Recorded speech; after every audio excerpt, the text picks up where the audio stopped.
ایک آدمی دو بہت اونچی عمارتوں کے درمیان تنی ہوئی رسی پر چل رہا تھا۔ وہ بہت آرام سے اپنے دونوں ہاتھوں میں ایک ڈنڈا پکڑے ہوئے سنبھل رہا تھا۔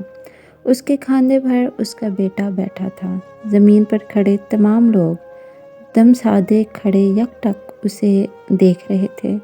جب وہ آرام سے دوسری عمارت تک پہنچ گیا تو لوگوں نے تالیوں کی بھرمار کر دی اور اس کی خوب تعریف کی۔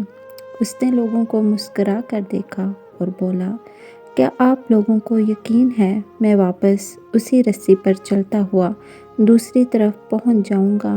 لوگ چلا کر بولے، ہاں ہاں تم کر سکتے ہو۔ اس نے پھر پوچھا، کیا آپ سب کو بھروسہ ہے؟ لوگوں نے کہا، ہاں ہم تم پر شرط لگا سکتے ہیں۔ اس نے کہا، ٹھیک ہے، کیا آپ میں سے کوئی میرے بیٹے کی جگہ میرے کاندھے پر بیٹھے گا؟ میں اسے بحفاظت دوسری طرف لے جاؤں گا۔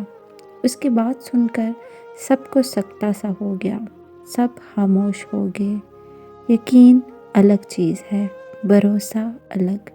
بھروسہ کرنے کے لیے آپ کو مکمل فنا ہونا پڑتا ہے، اور آج ہم سب میں اسی بھروسے کی کمی ہے۔